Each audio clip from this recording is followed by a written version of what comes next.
Hey guys, what's going on? Well, if you've followed my channel any length of time, you know by now that I'm not known to drive very nice cars.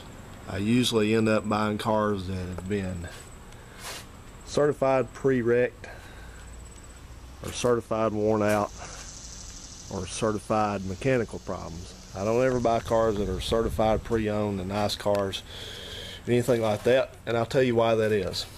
So for one thing is the work that I do for the company I work for involves me driving a lot. I drive my own vehicle. They have not deemed it necessary to provide me a company vehicle to drive, even though the person that does my job in another area has one and everybody else has one. They think it's not necessary for me to have one. So I drive my own vehicle at my own cost, except that I get a mileage reimbursement, which is nowhere near government rate.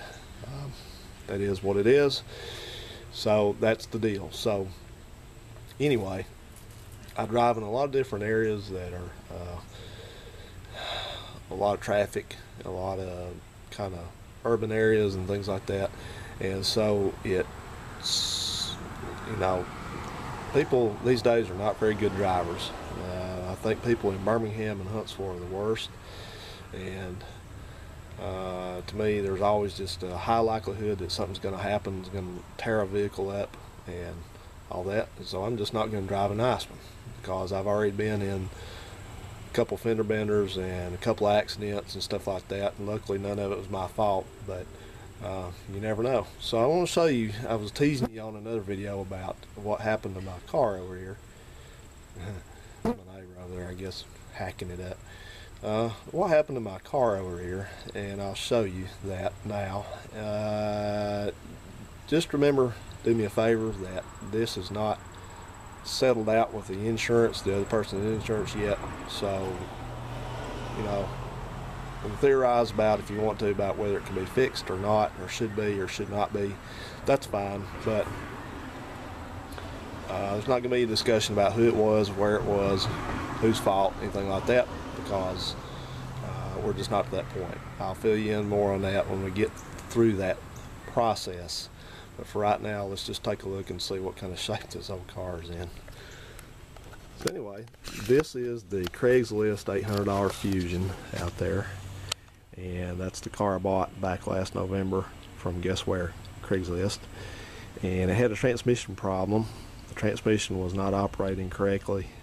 It was skipping gears and wasn't even shifting all the way up. So I worked on that car extensively to get the transmission repaired, and I did that successfully, and it's now been working fine.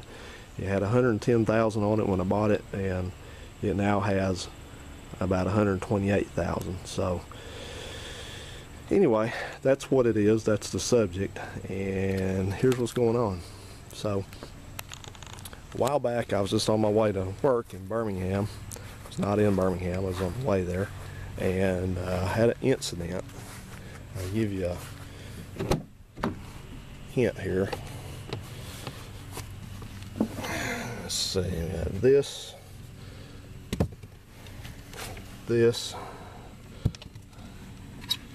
and this. I picked all that up off the side of the road, and that's a piece I had to cut off. So here we go.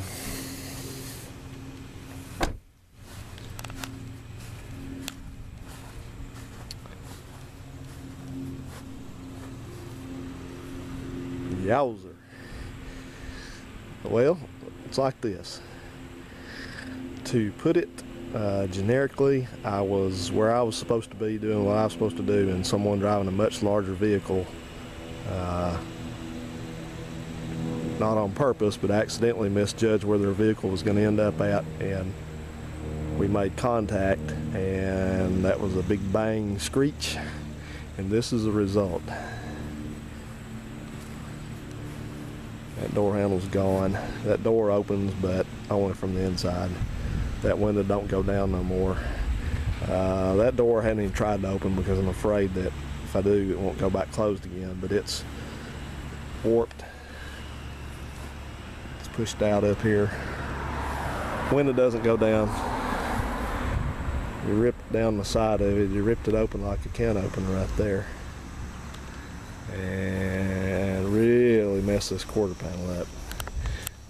Now you're gonna ask, what's the tape for? Well, the tape is because that when all this happened, it pushed the gas filler up like more vertically oriented, so there was metal right here where there normally would be metal that was crushed in, and you couldn't get gas in it. You couldn't get the nozzle to go down in there, so I had to end up cutting this out with my Sawzall so I could get room to get the gas nozzle in, so I could put gas in it, and then I taped it up with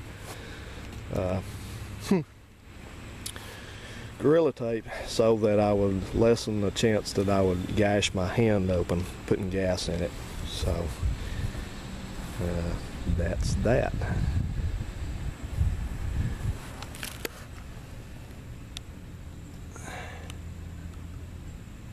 So it's hard to tell at this point what all's screwed up with it, but this quarter panel, it's kind of funny. You go down the road, when you hit a bump that's big enough, it scrubs that tire and you smell tire smoke coming off of it. But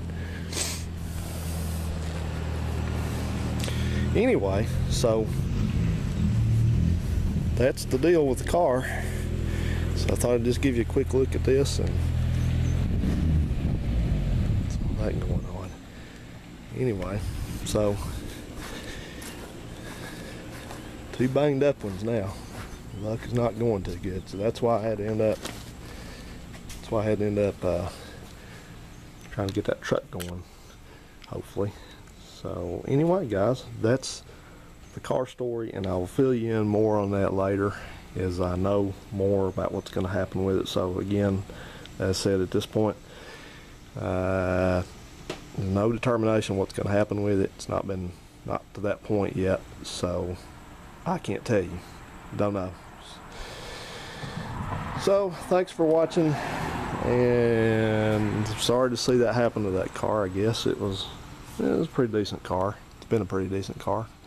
It's got me where I need to go. So we'll see what fate holds in store for it. Everybody have a good one. Thank you.